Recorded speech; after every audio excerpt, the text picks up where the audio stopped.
window dressing itu sebenarnya ya itu suatu usaha yang dilakukan oleh ya stakeholder gitu lah ya, yang pemangku kepentingan supaya hasil laporan dia tuh jadi bagus gitu. Kalau biasanya yang major itu akhir tahun Mas.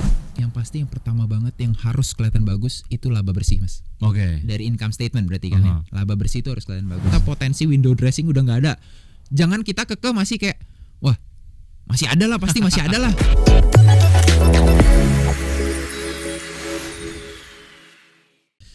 Halo Sobat Investor, apa kabar? Semua saya Wiki Adrian kembali ketemu sama kamu lagi di Fincast, your home of finance and investment. Kalaupun ternyata portofolio investasi kamu lagi mandek nih ya, mungkin saatnya agak pause dulu sebentar, recharge dulu gitu ya skill kamu untuk kemudian melakukan berbagai macam strategi investasi ke depan gitu. Nah, nggak kerasa ini kita udah mendekati akhir tahun, dan biasanya kalau mendekati akhir tahun ini kita akan cukup sering mendengar istilah window dressing ya. Menjelang bulan Desember, para pelaku pasar ini udah bersiap untuk menjaring cuan dari berbagai fenomena. Salah satunya adalah window dressing, dan analis pun sebenarnya memprediksi bahwa window dressing ini berpeluang terjadi di akhir tahun ini gitu ya. Dan sejumlah analis ini menyebutkan bahwa window dressing cenderung terjadi setiap tahun, meskipun nggak harus juga sih setiap tahun. Ada yang juga bilang di bulan Desember ataupun mungkin terjadi di bulan Januari ya. Dan melihat tahun ini proyeksi atau rekomendasi besar akan ada window dressing. Rekomendasi saham juga ini bisa cukup beragam. Ini disesuaikan dengan risk profile dari masing-masing investor sendiri. Nah, selain itu, selama periode window dressing, investor juga katanya sebaiknya hati-hati untuk melakukan berbagai macam penelitian lah ya, ataupun mungkin pengambilan keputusan terkait dengan investasi mereka. Nah, menarik banget nih kamu ya untuk menyimak Fincast kali ini. Bagaimana sih kita bisa menggali cuan menjelang window dressing ya? Kalau kamu udah siap, langsung aja kita ngobrol-ngobrol dengan investment analyst dari Stockbit. Ada Mas Hendriko Gani. Apa kabar Mas Hendriko? Tepuk tangan yang paling meriah untuk Mas Hendriko. Meriah ya. Thank you Mas. Di sini di Fincast ini memang cuman kedengeran suaranya. Orangnya tepuk tangan tuh nggak kelihatan gitu ya. Jadi ada di belakang sana yang tepuk tangan luar biasa. Oke. Kali ini kita akan ngomongin soal window dressing ya. Gue kalau setiap kali siaran itu sering banget membahas soal window dressing lah ya. Artinya memang gue sebagai jurnalis ekonomi gitu ya, cukup familiar dengan ini. Tapi gimana dengan sobat investor ataupun mungkin teman-teman yang mungkin udah cukup sering mendengar tapi ingin mencari lagi common ground. Sebetulnya window dressing itu apa sih? Mungkin Mas Riko bisa sampaikan. Oke. Window dressing ya. Jadi secara general dulu gitu ya Mas ya. Window dressing itu sebenarnya ya itu suatu usaha yang dilakukan oleh ya stakeholder gitu lah ya, yang pemangku kepentingan supaya hasil laporan dia tuh jadi bagus gitu.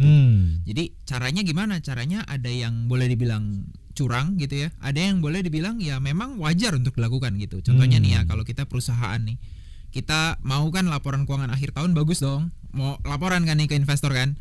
Kita mau ngeliat nih, wah sales kurang tinggi nih, bentar lagi nyampe nih gitu kan. Dia nge-push jualannya, dia nge-push di akhir-akhir sampai yang dealingnya misalnya tanggal 5 Januari, dia datengin konsumennya bilang, bolehlah kita dealing di 31 Desember aja gitu, detik terakhir ke akhir tahun ke akhir supaya tahun, tercatat di laporan akhir tahun bahwa Betul. penjualannya sudah tercapai gitu. Itu gitu dengan kan asumsi optimis. Maksudnya kan berarti itu nggak curang lah ya, boleh dibilang kan. Tapi ada juga yang curang, misalnya nitip barang Mas gitu. Misalnya gue nitip barang nih Mas ke lu, Mas gue nitip dong barang nih senilai 1 miliar gitu kan, supaya gue nyampe target gitu kan. Lu kan bilang dong, gue nggak mau, gue nggak butuh gitu misalnya kan. Terus nanti gue bilang gini, udah ambil dulu aja, nanti 1 Januari gue tarik lagi gitu. Anggapannya nanti ada retur. Nah itu kan berarti curang lah ya, boleh dibilang kan. Jadi ya sebenarnya window dressing tuh ya kegiatan untuk memperbagus laporan. Cuman masalahnya caranya tuh gimana gitu sih Mas. Nah itu ini menjadi satu hal yang kayaknya cukup familiar, dan juga orang nampaknya melihat ini adalah sebagai satu hal yang cukup dimaklumi gitu ya.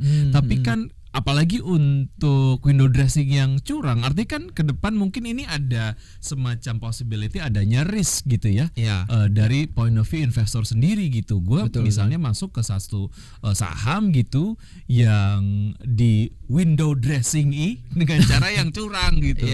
Nah itu gimana pendapat lo soal ini Mas? Ya jadi kalau di saham sendiri memang tadi kan kalau konteksnya perusahaan bener ya. perusahaan yang benar-benar berusaha gitu ya, jualan. Kalau di pasar saham kan biasanya window dressing itu sahamnya nih diborong nih rame-rame, dinaikin harganya. Jadi ketika harganya naik, wah laporan kinerjanya reksadana let's say gitu kan, atau investor itu jadi bagus kan gitu. Nah, gimana kalau seandainya kita sebagai investor memanfaatkannya gitu?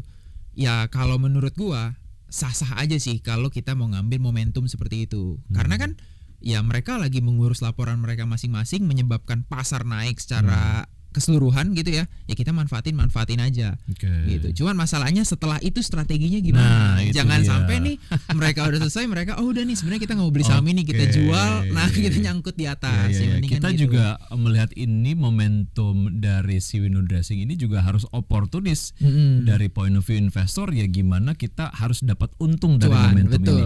Misalnya adalah dengan banyaknya analisis yang menyampaikan bahwa saham A ini akan naik berapa persen sampai dengan akhir tahun 2023 karena adanya window dressing dan lain sebagainya.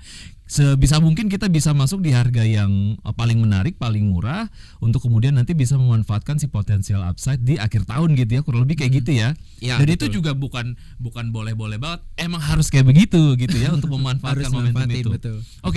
Ini kalau ngomongin soal musim laporan keuangan lah ya, ataupun mungkin laporan keuangan lah, kan ada yang disampaikan oleh perusahaan-perusahaan ataupun emiten secara kuartalan dan juga akhir tahun gitu, which is ini adalah menjadi satu momen terakhir dalam satu tahun buah perusahaan menyampaikan laporan keuangannya, which is kenapa memang harus ada si window dressing ini. Kenapa window dressing tidak dilakukan secara kuartalan? Kenapa harus akhir tahun aja? Karena kalau biasanya yang major itu akhir tahun, Mas. Gitu. Jadi kalau kuartalan itu ya kalau ngelihat laporan keuangan biasanya kan unaudited ya, kita sebutnya kuartal 1, 2, 3 tuh unaudited. Kuartal 4 tuh audited. Jadi kasarnya sebenarnya 1, 2, 3 tuh cuman buat mantau aja. Sampai mana sih kinerja lu setahun ini, target nyampe enggak kumulatif gitu. Kinerja dalam satu tahun gitu ya. Dan itu yang biasanya jadi ini kan pegangan buat investor kan. Setahun ini kinerja gimana gitu. Gitu. Kalau 1, 2, 3 itu cuma buat mantau kira-kira target akhir tahun kekejar enggak gitu. Kalau enggak mesti adjust, atau enggak kalau wah bagus banget nih gue naikin nih, jangan lu nyantai-nyantai kan gitu kan biasanya. Kalau belum mengejar harus digebel, harus diomelin gitu ya sama bosnya ya kan. Kalau lu sendiri ngelihat window dressing terjadi di tahun ini? Yes, menurut gue. Apa indikatornya? Gue pengen tahu nih, gue pengen mendalami kenapa banyak kemudian analis-analis atau mungkin pelaku pasar gitu ya. Kayaknya tahun ini akan terjadi nih. Atau misalnya beberapa tahun yang lalu kayaknya nggak bakal terjadi nih. Apa aja indikatornya? Mungkin yang pertama dari seasonality lah ya, kita ngomongnya. Seasonality itu kan kalau kita ngelihat secara 10 tahun terakhir, 15 tahun terakhir, window dressing tuh baru nggak kejadian sekali. Yaitu di tahun kemarin 2022. Gitu. Itu secara probabilitas lah ya gitu ya, kita ngomong kan berarti tinggi 90% ke atas gitu. Nah, apa findingsnya waktu itu sehingga ternyata bener nih nggak ada window dressing gitu? Waktu itu memang kalau kita ngomong ya karena ekonominya juga lagi kurang ya gitu. Jadi memang ekonominya lagi sedikit galau gitulah. Nah itu yang bikin kemarin tuh nggak kejadian gitu. Nah sekarang kegalauannya itu kalau kemarin seluruh dunia global gitu. Kalau sekarang concernnya lebih ke United States, ke Amerika gitu. Nah menurut gua Indonesia tuh masih bagus kok, masih punya prospek yang bagus secara ekonomi juga. Jadi kalau seandainya mau window dressing kan pasti mikir juga dong, nggak mungkin dong asal tembak ke saham apapun atau di negara manapun gitu kan. Pasti kan milih yang punya underlying juga.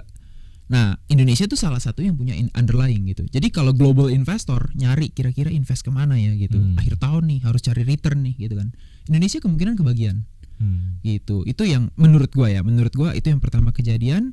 Dan kita ngelihat juga di tengah sebenarnya kan boleh dibilang global tuh lagi ya tadi ya yang gue bilang agak gunjang-ganjing gitu kan, apalagi terlebih di negara barat. Perang aja kita ada 2 kan, Rusia Ukraina, Palestina sama Israel, nambah lagi gitu kan. Sebenarnya kan lagi gonjang-ganjing gitu kan. Tapi ternyata ekonomi kita tuh masih bagus dan pasar saham kita itu kinerjanya masih cukup bagus.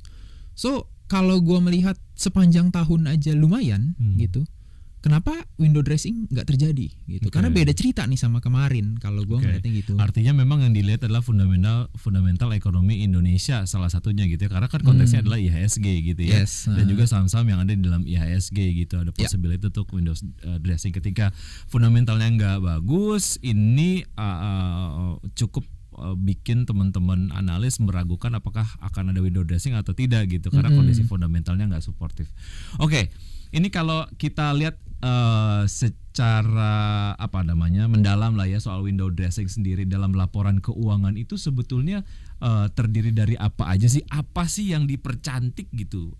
Poin-poin apa aja sih dalam laporan keuangan yang biasanya dipercantik pada saat masuk window dressing ini? Oke. Yang pasti yang pertama banget yang harus kelihatan bagus itu laba bersih, Mas. Oke. Dari income statement berarti kan ya. Laba bersih itu harus kelihatan bagus. Karena baik dari investor yang baru belajar ataupun dari sampai investor yang udah jago sekalipun gitu ya, pasti akan ngelihat laba bersih berapa sih, gitu kan. Jadi itu yang akan dipercantik dulu karena semakin tinggi laba bersih, jadi wajar untuk harga sahamnya ikutan naik gitu. Kalau rugi sahamnya naik kan pasti orang nanya, wah rugi kok naik nih gitu kan, jangan-jangan digoreng nih, jangan-jangan apa nih gitu kan. Tapi kan kalau labanya naik, otomatis kan harga sahamnya naik, oh ya wajar, karena labanya bagus, pastikan itu, pasti itu yang harus digoreng. Nah, tinggal ke atas ini, kira-kira apa yang digoreng supaya mulus gitu. Jangan sampai ngegorengnya terlalu kasarnya ketahuan, terlalu kasar. Nah, itu kan jadi pertanyaan nih buat investor kan, apa nih kok bisa kelihatan begini terang-terangan gitu. Oke. Nah, ini adalah untuk membedakan tadi ya, balik lagi ke kita dari point of view investor untuk membedakan window dressing yang curang sama tidak curang gitu. Karena kan sebenarnya gini, kalau gue misalnya ngelihat laporan keuangan dari emiten gitu, ujung-ujungnya lu kan tadi bilangnya adalah harus dilihat adalah laba bersihnya berapa. Tapi kan untuk bisa mencapai angka laba bersih itu kan ada cara yang curang dan ada cara yang tidak curang gitu, ya nggak? Nah, betul. Untuk meminimalisir risiko gitu, karena gue pengen jump in ke excitement momentum si window dressing ini gitu, supaya setelah ini, karena gue yakin misalnya adalah salah satu emiten yang gue masuki pada saat momen window dressing ini adalah gue yakin banget nih fundamentalnya oke, terus juga kayaknya excitement investor ke saham ini juga kayaknya akan oke banget gitu. Tapi untuk lagi meminimalisir risiko ini dan supaya gue tahu bahwa itu adalah bukan window dressing yang curang, gue mesti tahunya dari mana? Kalau pertama yang gue selalu lihat adalah ada story jangka panjangnya enggak. Karena saham itu kan cerita tentang story ya, cerita tentang gimana kelanjutan perusahaan ini gitu kan. Nah, kalau seandainya memang story-nya bagus nih, ada angin secara makroekonomi, secara industri yang mendukung gitu ya. Dia window dressing misalnya, dia tadi ya nge-push supaya penjualannya makin kesini nih. Tapi walaupun itu curang, sebenarnya nggak curang juga ya. Maksudnya kita narik itu kan legal ya, sah-sah aja dong. Kita mempercepat supaya deal lebih cepat gitu kan. Tahun depan pun itu ceritanya bakal masih lanjut, gitu. Jadi bukan yang tiba-tiba karena kita tarik penjualan di Januari ke Desember, tiba-tiba Januari jadi nggak jualan, karena kita masih didukung sama prospek makroekonomi yang bagus gitu misalnya. Jadi ya Januari masih jualan, Februari masih jualan. Ya paling kita kayak kasarnya lompat kodok lah. Naik dikit, turun sedikit, lanjut lagi ceritanya. Gitu. Jadi itu yang menurut gua lebih penting daripada angka. Gitu. Cerita tentang fundamental jangka panjangnya. Artinya gitu. Berarti secara historical juga gue bisa harus lihat dong. Misalnya historical dari si emiten ini gitu ya, saya beberapa tahun ke belakang gitu gimana dan berbagai macam sentimen-sentimen yang berkaitan dengan sektoral yang menaungi si emiten yang gue lagi kecengin ini gitu ya, kurang lebih ya, gue pertimbangkan itu banget, ya. Betul banget. Ketika kita mau masuk ke excitement dari window dressing ini, apakah sebaiknya pendek aja mainnya, sedang aja, menengah aja, atau bisa jangka panjang? Kalau memang mau ngambil window dressing aja gitu ya, biasanya sih short to medium lah kita bilangnya. Karena kan biasanya sekarang adalah di bulan Oktober ya. Nah, biasanya ini bulan-bulan segini nih orang mulai ngumpulin, gitu kan. Terus biasanya apa sih yang dikumpulin kan gitu kan? Biasanya tuh yang pasti big caps tuh dikumpulin. Gitu. Karena jadi big caps sasaran utama dulu ya. Iya. Big caps ya. Banking kan tuh ada 4 kan, banking gede kan. Itu pasti dikumpulin dulu. Kenapa? Karena itu kepemilikan bersama kasarnya. Gak ada fund manager yang gak punya. Gitu kan. Jadi ketika fund manager boleh mau mayoritas kayak mau minoritas gitu ya, selama mereka optimis sama keadaan ekonomi tadi untuk tahun depan terutama gitu ya, mereka mau mempercantik laporan keuangannya, ya udah mereka langsung beli, wah ini nih ini yang kita bisa dorong rame-rame kasarnya. Karena kan ekonomi bagus biasanya ke-reflect ke bank. Gitu kan. Nah, itulah ambillah big caps itu. Ya contohnya tadi 4 bank itu. Itu yang kalau kita main khusus window dressing. Gitu. Tapi kan bukan artinya window dressing itu cuma bisa dimanfaatkan short sama medium. Gitu. Mungkin masih lanjut terus tuh sampai Januari Februari. Kalau seandainya memang story jangka panjangnya itu ada. Gitu kayak tadi misalnya kita ngomong energi gitu ya, misalnya energi lagi bagus nih, misalnya batu bara lagi naik terus gitu kan, lanjut terus sampai Januari, mungkin saham batu baranya nggak turun gitu karena memang ada storynya di situ. Tapi kalau abis itu mungkin kita belinya batu bara nih karena wah batu bara nih bagus nih sampai Desember, tapi abis itu harga batu baranya nih ya bukan sahamnya nih jeblok di Januari, ya berarti bukan story jangka panjang kan. Gitu. Dan itu ya mungkin window dressingnya jangan ngambil yang jangka panjang. Gitu. Ya. Artinya ada mitigasi risiko untuk dilakukan dan juga ini membaca berbagai macam dinamika lah ya yang mewarnai pasar gitu. Oke. Tahun 2023 lo sendiri ngelihat potensi window dressingnya seperti apa? Sejauh mana ini kemudian tercermin dari penguatan IHSG di akhir tahun? Secara kumulatif kan kurang lebih lah ya yang bisa didapat potensial upside-nya gimana, mungkin ini juga bisa tercermin dari potensi penguatan IHSG sampai dengan akhir tahun. Nah, lo sendiri ngelihat gimana? Kalau sampai akhir tahun ya. Kalau sampai akhir tahun sih ya kita ada menurut gua. Cuman mungkin kalau seandainya ini tuh masyarakat global lah ya, kita ngomong global tuh lagi nungguin the Fed gitu. Yang diprediksi itu bakalan nahan suku bunga bulan November kalau gue nggak salah ingat gitu kan, bulan depan. Kalau ini kejadian nih, mungkin window dressingnya bisa kenceng karena itu yang ditunggu-tunggu sama investor. Karena sekarang tuh lagi pengetatan global kalau orang bilang quantitative tightening gitu. Nah si quantitative tightening ini bikin orang tuh jadi takut karena duit semua disedot nih ke Amerika gitu kan. Kalau nggak ada likuiditas kan otomatis harga mau naik juga susah gitu kan. Ketika pengetatan likuiditasnya ini kayaknya udah berakhir gitu ya, orang udah mikir nih, oh udah nih kayaknya dia nggak bakalan naikin lagi nih suku bunga nih gitu kan. Dia udah nggak naikin, bebas dong kayak ya sekarang kalau gue udah tahu lah sampai mana pengetatan lu gitu kan. Mereka mau ekspansi, mereka mau ya melakukan kegiatannya mulai bisa berhitung gitu kan. Kalau itu seandainya bener nih nanti nih kita hopefully November prediksinya teman-teman analis yang lain, ekonom yang lain bener, mungkin window dressingnya bisa lebih tinggi. Tapi kalau seandainya enggak, ya mungkin kita masih berkutat di kisaran 7.000 inilah IHSG. Kan sekarang nih setiap naik 7.000 kayaknya diturunin lagi gitu kan. Mungkin nggak tinggi window dressingnya, tapi menurut gue tetap ada. Gitu. Sektor-sektor mana yang akhirnya menurut lo ini kayaknya si emiten-emitennya ataupun saham-sahamnya itu akan ada window dressingnya dan juga potensial upside-nya berapa persen? Tadi kan sempat disebutin ada perbankan gitu ya yang big caps biasanya difavoritin lah untuk bisa masuk dicicil beli lah gitu di momen-momen sekarang gitu. Sektor lain juga tadi sempat disinggung sedikit soal energi. Ada sektor-sektor di luar itu nggak? Kalau gue suka perbankan sih, perbankan besar, perbankan yang agak kecil gitu ya. Itu menurut gue potensi secara fundamental. Kalau seandainya fundamental window dressingnya kejadiannya cuma sebentar sedikit pun gitu ya lompatnya, itu masih bisa lanjut di tahun depan. So I think perbankan masih bagus, apalagi 4 perbankan besar lah ya kalau kita ngomong, itu kan sangat berpotensi kena window dressing gitu. Upside-nya berapa? Kalau upside sih sebenarnya masih lebar ya. Tapi kalau ngomong window dressing, kita nggak mungkin nih kalau misalnya analis tulis report ya, upside 20%, itu nggak mungkin dimakan abis pas window dressing. Gitu. Ya kita ngomong-ngomong inilah ya, ngomong-ngomong konservatif lah ya. Kalau big caps 5-10% menurut gua masih oke gitu. 5-10% di bulan Desember. Bisa gitu ya. Bisa naik kurang lebih sampai dengan 10%. Ya, bisa. Apalagi kalau tadi the Fed-nya oke banget.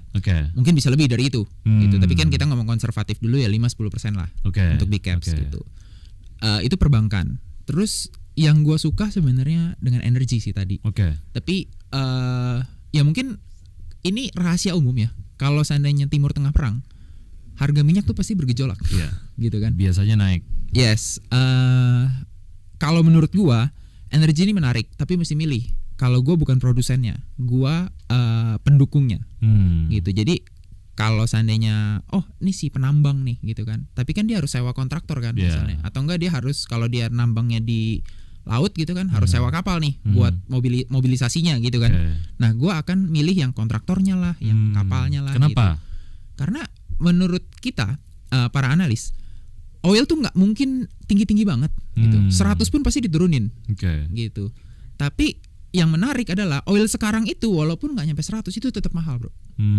Gitu. Jadi dengan oil mahal ini produsen ini ngegas nih, wah untung nih gitu kan, dia lihat kan untung. Kalau untung artinya dia mau hire kontraktor, dia mau produksi dia lebih kencang lagi, gitu kan, hire kontraktor lah, hire rig, hire apalagi semuanya lah, pokoknya you name it lah ya, semuanya itu akan di hire. Ketika itu di hire, kontrak yang masuk tuh makin banyak, gitu. Bahkan ada beberapa services yang udah over demand. Jadi demandnya karena terlalu banyak nih, jadi ngebit nih, harganya naik terus. Udah deh, sebulan misalnya kerja 100.000 gitu kan. Terus yang ini bilang lagi, ini 120, ini 130, jadi harga naik terus. Nah menurut kita itu jadi menarik, gitu. Itu salah satunya juga energi. Ya terus yang lain juga yang besar consumer misalnya, gitu. Consumer itu menurut kita menarik juga karena mau deket-deket kampanye juga kan. Gitu. Dan biasanya spending, tahun politik itu spending dari partai gede buat masyarakat. Dan masyarakat biasanya yang dapat itu juga nge-spending lagi, jadi multiplier itu gede, gitu. Dan yang terakhir menurut saya yang menarik pariwisata sih. Itu pariwisata ya kita tahu COVID kemarin semuanya lockdown gitu kan, semuanya bosen terus tiba-tiba udah dibuka nih PPKM gitu kan, kena inflasi. Tapi kan udah lebih longgar lah ya daripada dulu nggak boleh kemana-mana. Tapi ini terus berangsur lebih lama, makin lama tuh makin pulih, menunjukkan gitu. Perbaikan. Yes, dan menurut kita pariwisata good juga, gitu. Mungkin akhir tahun ini high season. Tahun lalu kan masih orang ragu-ragu ya. Akhir tahun kan kita tahu high season, Natal tahun baru. Mungkin tahun ini bisa meledak. Gitu. Sektor-sektor yang lo sebutin tadi adalah sektor-sektor yang bisa dikoleksi dan juga bisa dipertahankan setelah awal tahun 2024 berlalu, atau begitu masuk 2024 momentum window dressingnya kelar harus dilepas cepetan gitu. Kalau menurut gua, kalau yang sektor tadi, lu pegang pun aman sampai tahun depan, karena itu ada big story-nya semua. Gitu. Tapi kalau seandainya, jadi kalau kita ngomong bisa lanjut tuh bukan artinya naik terus tiap hari candle hijau kan. Ada juga turun dulu, gitu. Nah kembali lagi strateginya gimana? Biasa kan kalau yang gayanya trader ya nggak kuat kan pegang lama-lama kan. Wah, udah lepas dulu deh gitu. Nanti kalau jatuh ambil lagi bisa juga. Tapi kan intinya dalam jangka panjang menengahnya itu masih uptrend lah. Gitu. Ya ada alasan-alasan fundamental yang cukup menguatkan lah ya. Yes. Sektor-sektor mana yang kayaknya mungkin untuk trader lah. Ini juga kita diakui atau tidak ya banyak juga gitu ya. Sobat investor yang memang juga trader gitu, ingin memanfaatkan momentum ini, tapi secara sektor juga udah mulai ngeceng-ngeceng nih kira-kira yang mana gitu. Menurut point of view dari lo, mana yang nampaknya gitu ya sektor-sektor yang akan dilihat oleh investor cuman mainnya hanya memanfaatkan window dressing ini gitu, begitu masuk ke 2024 langsung banyak dilepas. Itu artinya udah alarm nih untuk mereka yang kemudian masuk ke sektor-sektor ini gitu. Mungkin kalau gua melihatnya big caps itu potensi volatility-nya bakal lebih tinggi. Dalam arti kata gini, mungkin big caps karena tadi kepentingan bersama ya, gua bilang kan. Diangkat tuh sama-sama kan gitu kan. Begitu tanggal 1 tutup biasa bursa ya, tanggal 2 ya. Tanggal 2 gitu dibuka. Nah, ini nih yang tadinya mungkin mau belinya misalnya let's say ada fund manager gitu ya, belinya 1 miliar aja deh gitu kan alokasinya. Tapi udah window dressing nih. Udahlah masuk 2 miliar gitu kan. Terus nanti dia tarik lagi tuh 1 miliar, kan aslinya cuma mau beli 1 miliar gitu kan. Jadi ada porsi-porsi seperti itu yang bisa bikin harganya mungkin jatuhnya lebih dalam. Gitu. Biasanya sih gitu big ya. Big cap spesifik yang perbankan tadi. Big caps biasanya kalau nggak perbankan itu dari ini kan consumer rata-rata gitu. Tapi ya you name it lah, hampir semua big caps itu bakalan kena sih. Gitunya. Dan terutama yang lebih punya fundamental ya, itu biasanya orang lebih berani buat masuk lebih dalam. Lebih banyak maksudnya, bukan lebih dalam gitu. Tapi kalau misalnya sektor X lah ya, kita nggak usah ngomong yang nggak enak gitu kan. Sektor X nih lagi kurang perform gitu kan secara fundamental. Tapi big caps terus mau window dressing nih, mungkin dia masuk tapi alokasinya nggak gede. Gitu ya. Yang penting punya aja, kalau emang dia naik pun gue nggak ketinggalan kan kasarnya Iya, orang iya. bilang gitu. Resiko apa lagi yang kita harus waspadai ketika kita mau masuk ke dan juga memanfaatkan si sentimen window dressing ini? Resiko yang perlu diperhatikan ya. Kalau menurut gua sih angka masuk, Bro. Oke, jadi Jangan kemahalan. ya Jangan sampai kemahalan. jangan maksudnya jangan kayak misalnya hari terakhir bursa tuh 31 Desember gitu ya. Udah rally kan biasanya. Terus tanggal 30 kita baru masuk nih. Itu resikonya gede. Oke. Itu yang pertama, apalagi kalau kita view-nya short atau medium term gitu kan. Cuman Oke. ngambil ya untuk window dressing banget nih. Gitu kan. Itu resiko. Ya bukannya artinya nggak bisa cuan gitu kan. Hari terakhir bisa ditarik lagi. Cuman resikonya kalau ternyata hari terakhir nggak ditarik atau ada turun kita kan malah nyangkut gitu Oke. kan. Tahun baruan nanti nggak happy gitu kan. Malah kepikiran gitu. Kira-kira nanti pas perdagangan pertama di tahun 2024 Gimana itu nih? gimana bakal Turun naik kan? atau makin turun gitu ya. Iya, jadi kan nggak enjoy itu yang pertama. Terus kalau gue bilang resikonya ya resiko fundamental. Mau orang bilang window dressing itu semua saham naik gitu kan. Tapi sebenarnya nggak semua loh. Mayoritas aja. Kalau kita melihat fundamentalnya yang kurang gitu ya. Ya chance-nya 50-50 sebenarnya naik atau enggak gitu kan. Dan ketika nggak ada fundamental ya mungkin lu jadi gigit jari gitu kan. Ketika yang lain-lain wah gue cuan. Iya. Lu milihnya yang ternyata nggak cuan nih gitu kan. Itu resikonya sih. Iya. Supaya kita nggak ketinggalan momentum, tapi masih mempertimbangkan, karena kan gimana pun gue misalnya ini gue hanya mewakili diri gue aja gitu. Misalnya gue sebagai investor yang banyak hitungan dan juga cukup merki gitu ya, pengennya gue bisa memanfaatkan momentum ini dengan baik, tapi dengan harga yang murah dan supaya nggak ketinggalan apa yang gue bisa lakukan gitu.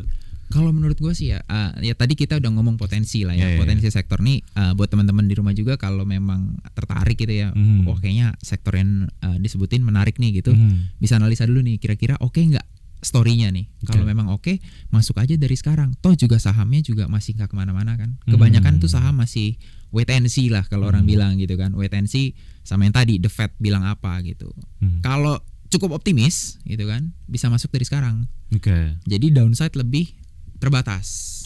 Gitu. Soal rasio-rasio soal price earning ratio ataupun hal-hal lain lah ya yang perlu ditelisik supaya bisa tahu oke ini kayaknya masih murah nih. Oh ini udah kemahalan. Itu emang benar-benar harus diperhatiin banget ya. Ya betul. Terutama potential earnings ya. Karena kan PE itu kan kalau misalnya ya valuation PE lah yang paling orang gampang kenal kan. Price to earnings. Kita lihat dulu nih earningsnya kira-kira potensi naik atau turun buat tahun depan. Gitu. Siap. Untuk mensarikan, bahasa gue mensarikan obrolan kita hari ini, apa yang kita harus antisipasi ataupun mungkin seharusnya dilakukan lah oleh investor menghadapi musim window dressing ini? Kalau window dressing, yang pertama jangan nafsu dulu. Tahan Karena dulu. biasa tuh kalau kita ngomong window dressing akhir tahun pasti naik nih. Semua yang sering nafsu itu tuh yang berdua itu tuh. Maksudnya nafsu untuk bisa masuk ke saham, koleksi saham gitu ya, tapi dia nggak perhatiin fundamentalnya, dia main masuk aja gitu. Jangan sampai kalau orang tuh karena gini ya, kalau kita bilang nih, kita dari analis bilang nih, potensi window dressing, semua orang tuh nafsu tuh kan. Semua tabungan dicairin masukin ke saham. Iya. Apalagi pinjol sekarang lagi rame kan. Waduh itu jangan sampai lah. Kita tetap rasional gitu ya. Kita lihat mana yang potensi, analisa dulu tadi, misalnya secara fundamental, oke nggak nih sektor-sektornya, gitu kan. Biasa kalau trader yang pakai jangka pendek, jangka menengah gitu, dia nambahin pakai technical. Oke, entry level di mana nih? Secara fundamental udah oke, gitu kan. Entry level di mana? Masuk di support kah? Ada yang nungguin breakout gitu kan. Valuasi murah, fundamental bagus, tinggal tunggu support resistennya, gitu kan. Kalau udah kira-kira mulai rally dia masuk misalnya, nanti udah akhir tahun deket-deket lepas gitu kan, itu bisa juga.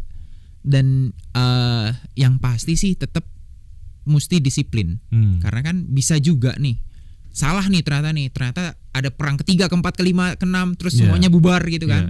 Nah itu harus tetap juga memikirkan exit strategi, contohnya dengan cut loss gitu kan. Udahlah, daripada kalau kita udah ngeliat ekonomi wah downside-nya udah lebih gede daripada upside-nya, ternyata potensi window dressing udah nggak ada. Jangan kita kekeh masih kayak wah masih ada lah, pasti masih ada lah. Besok dunia hancur juga masih ada lah, jangan sampai gitu. Optimismenya harus rasional. Ya, harus ya. dijaga juga. Karena kan Oke. ekonomi berubah terus ya. Iya, iya, Siapa iya. sih yang nyangka beberapa hari lalu diserang gitu kan. Betul ada. betul. Jadi sebenarnya apa yang bisa disimpulkan dari Mas Riko tadi sampaikan bahwa sebenarnya juga kita bisa membekali diri kita dengan analisis simpel dan juga sederhana ya, dan itu Iya. juga bisa dalam tanda kutip melindungi kita lah, ataupun mungkin kita bisa meminimalisir risiko dengan melakukan analisis yang simpel banget sebenarnya. Iya. Dan juga dilengkapi sama insting kita ya yang cukup kemudian rasional dan juga membaca momentum. Yes, Oke, banyak betul. banget yang kita udah obrolin, tapi rasanya gue masih punya banyak pertanyaan. Gimana? Nyambung nggak ini? Sambung nggak? Lanjut nggak? Lanjut ya. Berapa episode? Nanti kita lanjut episode Oke. lainnya ya di Siap, Vidcast. siap, Thank you Mas. Mas Riko udah Oke, thank you. gabung. Semoga ini bisa jadi referensi sobat investor yang dengerin Vidcast hari ini dalam melakukan strategi investasi mereka. Tapi once again, semua keputusan investasi kembali ke Anda sobat investor. Tapi yang jelas keputusan Anda untuk menyaksikan Vidcast harus dikunci dari sekarang, harus ditonton terus Vidcastnya ya, karena setiap episodenya akan membahas bahasan-bahasan yang seru-seru. Sukses sekali lagi untuk Mas Riko Thank you, Gadi, dan Mas. Thank you, sampai thank jumpa you. di episode Vidcast berikutnya. Dah.